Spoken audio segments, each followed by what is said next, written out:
यानंतर आता पाहूयात आमचा विशेष कार्यक्रम महाराष्ट्र नेक्स्ट।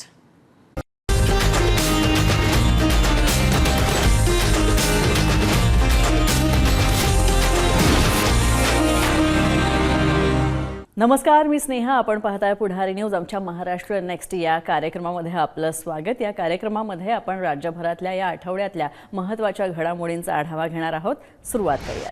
शिर्डीमध्ये 3000 कोटींच्या डिफेन्स क्लस्टरचं लोकार्पण संरक्षण मंत्री राजनाथ सिंह आणि मुख्यमंत्री देवेंद्र फडणवीस यांच्या हस्ते करण्यात आलं। शत्रू आता भारताच्या टप्प्यात येणार असून या प्रकल्पामध्ये 300 किलोमीटर क्षमतेची क्षेपणास्त्र आणि 1000 किलोमीटर पर्यंत जाणाऱ्या ड्रोनची निर्मिती करण्यात येणार आहे। भारत शस्त्रास्त्र उत्पादनांचा सर्वात मोठा निर्यातदार होईल असं संरक्षण मंत्री राजनाथ सिंह यांनी या कार्यक्रमात बोलताना सांगितलं। तर मेक इन इंडिया आणि आत्मनिर्भर भारत या मोहिमेमुळे भारत संरक्षण क्षेत्रामध्ये निर्यातदार देश बनत असल्याचं मुख्यमंत्र्यांनी बोलताना सांगितलं। नाशिक, पुणे, नागपूर आणि अहिल्यानगर लवकरच हे डिफेन्स कॉरिडॉर झाल्यानंतर मला आनंद वाटतो।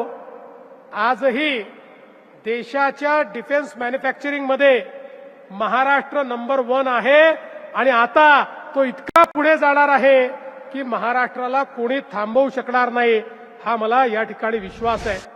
केंद्र सरकारच्या नव्या शांती कायद्यानुसार अणुऊर्जा क्षेत्रामध्ये खासगी कंपन्यांना आता प्रवेश देण्यात आलेला आहे आणि अदानी समूह तसंच रिलायन्स समूह कोकणात अणुऊर्जा प्रकल्प उभारणार आहेत। या प्रकल्पासाठी राज्य सरकारसोबतच सामंजस्य करार करण्यात आलेला आहे। राज्यात सुमारे 25,400 मेगावॅट अणुऊर्जा निर्मितीसाठी रिलायन्स, अदानी ग्रुप, बजाज आणि NTPC सोबत करार सुद्धा करण्यात आले आहेत। अदानींचा प्रकल्प बारसू इथं तर रिलायन्सचा पूर्णगड इथं तर NTPCचा प्रकल्प हा देवगड इथं उभारला जाणार आहे। तर या क्षेत्रामध्ये 6.5 लाख कोटींची गुंतवणूक होणार आहे। सुमारे 1,23,000 रोजगार निर्मिती याच्या माध्यमातून होणार आहे अशी माहिती मुख्यमंत्री देवेंद्र फडणवीस यांनी दिली आहे। महाराष्ट्रामध्ये एकूण अणुऊर्जा क्षेत्रामध्ये आता मोठी झेप घेण्याची तयारी होते। मुख्यमंत्री देवेंद्र फडणवीस यांनी अमेरिकन कंपन्यांना महाराष्ट्रामध्ये न्यूक्लिअर क्षेत्रामध्ये गुंतवणुकीचं खुलं आमंत्रण दिलंय। US nuclear executive mission in इंडियाच्या अंतर्गत आयोजित करण्यात आलेल्या न्यूक्लिअर एनर्जी इन्स्टिट्यूट आणि US इंडिया स्ट्रॅटेजिक पार्टनरशिप फोरमच्या बैठकीमध्ये मुख्यमंत्री बोलत होते। मुख्यमंत्री देवेंद्र फडणवीस यांनी सायप्रसच्या उद्योग समूहांना महाराष्ट्रामध्ये गुंतवणूक करण्याचं आवाहन केलेलं आहे।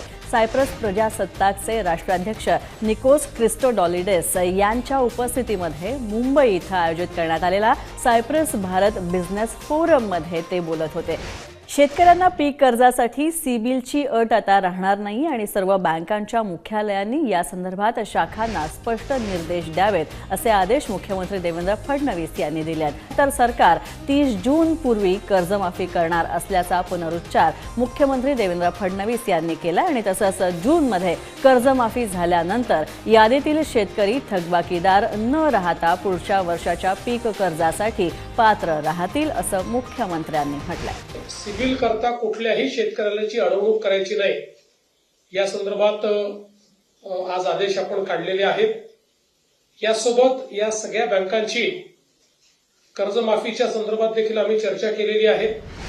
महाराष्ट्राचं STP मॉडेल आता देशासाठी रोल मॉडेल ठरणार आहे, कारण दिल्ली इथल्या स्वच्छ भारत मिशन अर्बन 2.0च्या राष्ट्रीय आढावा बैठकीमध्ये महाराष्ट्राच्या सांडपाणी प्रक्रिया प्रकल्पांची विशेष दखल घेण्यात आली आहे। महाराष्ट्रातील STP मॉडेल प्रभावी ठरलंय आणि त्याच्यामुळे राष्ट्रीय स्तरावर आदर्श मॉडेल म्हणून ते विकसित केलं जाणार आहे। स्वच्छ भारत मिशन आता केवळ सरकारी मोहीम नाहीये तर जन आंदोलन बनलंय असं शिंदे यांनी स्पष्ट केलं। वाढत्या प्रश्नांना न्याय देण्यासाठी केंद्र सरकारच्या माध्यमातून देखील नगर विकास खात्याच्या माध्यमातून एक सपोर्ट सिस्टीम देखील देण्याचा निर्णय या ठिकाणी आजच्या बैठकीत झालेला आहे। फायदा संपूर्ण देशातल्या महापालिकांना होईल। CSRचा निधी खर्च करण्यामध्ये महाराष्ट्र अव्वल स्थानी असल्याचं मुख्यमंत्री देवेंद्र फडणवीस यांनी सांगितलं। मुंबईत इलेक्ट्रॉनिक्स, माहिती तंत्रज्ञान आणि कृत्रिम बुद्धिमत्ता म्हणजेच AI विभागानं आयोजित करण्यात आलेल्या टेक महा इम्पॅक्ट परिषदेमध्ये ते बोलत होते। तर उपमुख्यमंत्री सुनेत्रा पवार सुद्धा या कार्यक्रमाला हजर होत्या। महाराष्ट्र अधिक समृद्ध आणि सर्वसमावेशक करण्यासाठी तंत्रज्ञान, नवीन उपक्रम आणि CSR निधीची मोठी भूमिका आहे, असं उपमुख्यमंत्री सुनेत्रा पवार यांनी सांगितलं. The theme, empowering communities through technology, innovation and CSR, is a fundamental principle of our state's development today. If we create a strong convergence between CSR and government, we can reach the last mile delivery more effectively. तर या होत्या या आठवड्यातल्या काही महत्त्वपूर्ण घडामोडी. यानंतर Maharashtra next मध्ये इथेच थांबतोय. पाहत राहा पुढारी न्यूज. नमस्कार.